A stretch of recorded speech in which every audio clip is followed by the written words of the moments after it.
everyone. This is Denise at All My Dolls. So, I used to build 1/12 scale doll houses, and I actually still have two boxes in the garage. And occasionally, I will see some of those little mini kits that are at Hobby Lobby and the book Nooks at Michael's and online, all that kind of stuff. And I just keep thinking, I just kind of built one of those and put it in the corner of the room. So, one popped up a couple weeks ago. And this one was on Temu, and it was kind of a solid wood, and it had a bookshelf. Well, actually, a couple bookshelves and a bunch of books and a little book seat. And I was like, that was just so incredibly cute. And when I look at the price, the one on Etsy and one on Temu, it's about $60. I mean, which is not like terrible because if you've ever been in the world of miniatures, they are kind of expensive. So I thought about getting it. Then I thought to myself, if I'm going to bother with a book nook, why don't I get one where a doll could fit in? Because I don't really keep anything smaller than the American Girl dolls, even the few um, BJD. Well, you know what? The smart dolls actually count as BJDs. But at any rate, even the few jointed dolls that I have, they're not that small. They're like 24 inches. So I was like, if I build a book nook for the American Girl dolls, that's a pretty big piece of furniture. And I do have limited space for keeping all these really large play sets, which of course I absolutely adore. So I said, you know what? I'm going to go ahead and build a book nook, and it's just going to be doll size. Now, coincidentally, we have floats that we're doing this year for Catholic Schools Week. And my students, last year I built the up house out of cardboard, and it was actually pretty cool. And so this year they're like, well, why don't you build a dollhouse big enough for dolls to fit in, which is pretty large. And so I decided, well, hey, I'm going to go ahead and build this book nook. Might as well go ahead and make it work for our float. And I am teaching reading this year. So seems like a good idea. So I actually used a set of the shelves that came from the white Target shelves that I got that the dolls are, and the whole room is, well, there were some built-in shelves, but the rest of the room is lined with those three-tier white shelves from Target. And I turned them on the sides and stuck the larger accessories underneath. So I didn't use any of the shelves. And so I've got them all stacked up in the closet. So it was perfect. So right now it's at school, and we had a snow day and then an in-service day for grades. Then it'll be MLK Day, so I won't be back for a bit. So it's just hanging out there. But in the meantime, I wanted to show you the books. The books kind of got obsessive. The library space is about 12 and a half feet wide, probably by about 26 feet tall. It's enough for an 18-inch doll to stand in. And so if you can kind of think of that space, how many books I would need to line the shelves. I would just like to line the shelves. I'm guessing I probably need maybe 100 books. So I've been on this kick. Now, first of all, here is the Caroline book. It's the only book I have, American Girls mini-sized books. And I just so happened to get a mini Caroline, and this came with her. I think it did. Did I pick this up separately? I think this came with her. So this gave me a pretty decent idea of what scale I should be looking for. And there's a couple different ways to go about making mini books. I looked up a bunch of videos, and there were videos for making miniature books. There were a few videos for making miniature AG books, but for the most part, it was folded paper and just cut out a spine and call it a day. The ones for the mini books actually talked about getting the book pictures online and then sizing them up and printing them out. And when I first started this week and a half ago, I wasn't really into that. I just wanted to print some covers and make some books. So I turned to trusty old Etsy.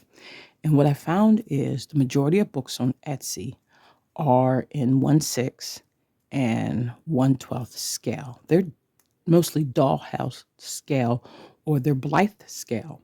There aren't a lot of them for 18-inch doll scale. There are some for BJD scale, and even though it says 1/3, they're smaller than these books are. And there's still only a handful of them. So there's one called Little Maggie's Shop, I believe is what's called. And she actually has a YouTube video about how to put them together. So that's where I found these at.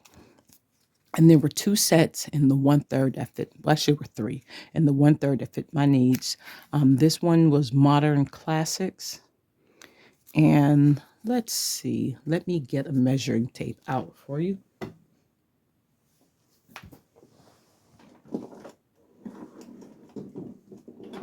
Oh, you know what? Let me do better than that. I had the little measuring board, and not quite sure where it went off to. It's been a bit of a busy week. So let's put these all on top of my paper cutter. All right, there we go. That'll give you a better surface. So let's look at Caroline's book. And Caroline's book is about 2 inches high by about 3 inches. Okay. Well, I should say 2 inches wide by 3 inches high. So 2 by 3, keep that in your mind. And so this particular book is considerably smaller than Caroline's book.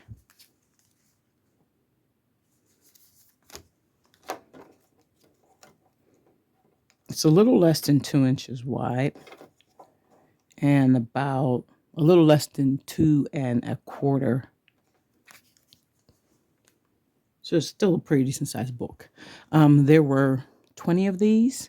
Pride and Prejudice, Sense and Sensibility, as you see, Dante's Inferno, Wuthering Heights, Far from the Madding Crowd, The Wizard of Oz. Anyway, there's a neat little list of them.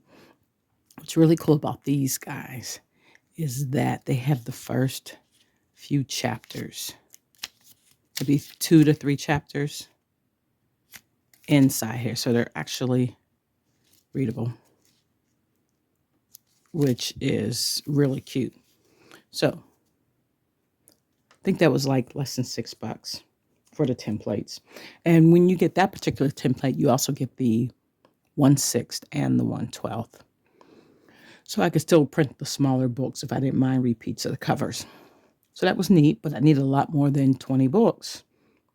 So then I found this set, and these ones are actually really small. They're maybe 1 3/4 by 2.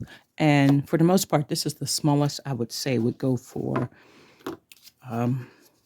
1/3 scale. And I don't know if you recognize any of these books. They're called the Ladybird first books. They're all Ladybird books. And I think essentially you can call Ladybird with a ladybug on it. Is that the British way of saying ladybug? I don't know, but they're all UK books. And they're absolutely adorable. And there were 2 sets of these. There was a fiction set and a non-fiction set. I got both sets, and this is the size they printed out. And they're the size, they remind me of those Random House books with the gold strips, if you're old enough to recognize those series of books. And even the Disney books came about that size with the gold strips. These are absolutely really cute. And for these ones, they don't come with anything in them. So I just printed them off. Then I measured, the inside, trimmed off the excess, and just stuck in a bunch of papers. Just whatever measurement was slightly short of the outside of the cover. They're adorable. Oh, I forgot to mention, because it's not actually here. That group is at school. But the little Maggie shop also had a set of 3 coloring books, and they are just so unbelievably adorable. So I made a couple sets of those coloring books. After that, I can't remember the name of the shop offhand. Oh, well, Dream Crafter. And these were slightly bigger. They said 1/3, but as you can see, they are quite a bit bigger. And if I had been thinking, I would have changed the settings on the machine to print them smaller. But this is totally okay, because if you know anything about kids' books, they do have what's called big book versions. So this would still work for scale. And there were a set of 15 of these, and they were all make-believe titles from that Dream Crafter, and they are absolutely adorable. Now, these ones did not come with anything on the inside either. So what I had to do was, of course, once again, measure the inside. Okay. And I actually put the cover page on the inside of this one.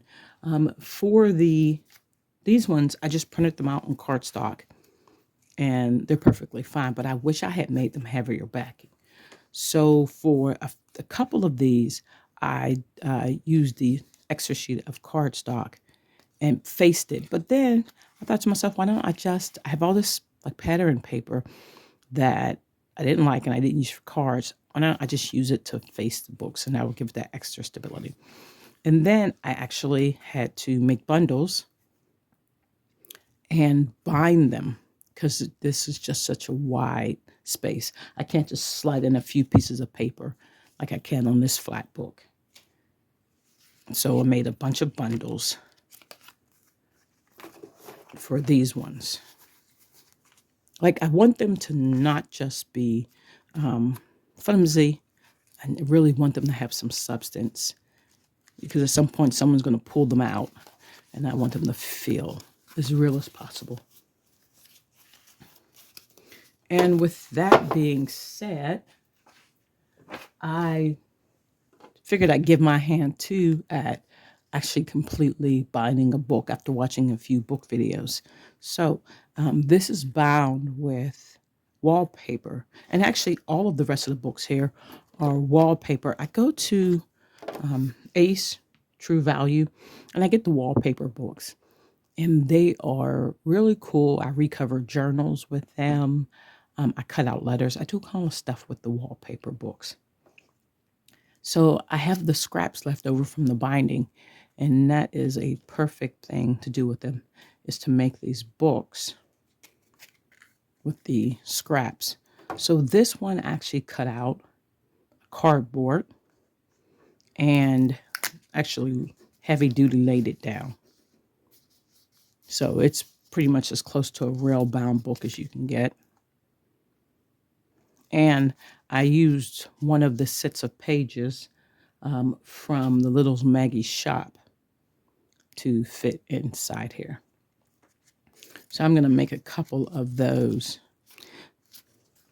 And then just for the rest of these, I just stuck in some paper like these little ladybird books. All right, so I have a pretty decent collection so far, but what I think I am going to do, well, I have to check and see how many I have so far. But what I think I'm going to do is spend some more time actually binding a few more hard copy books. And there are Canva templates also on Etsy. And I might try putting some words in those templates and actually printing out some books with some words in them. We'll see how that goes.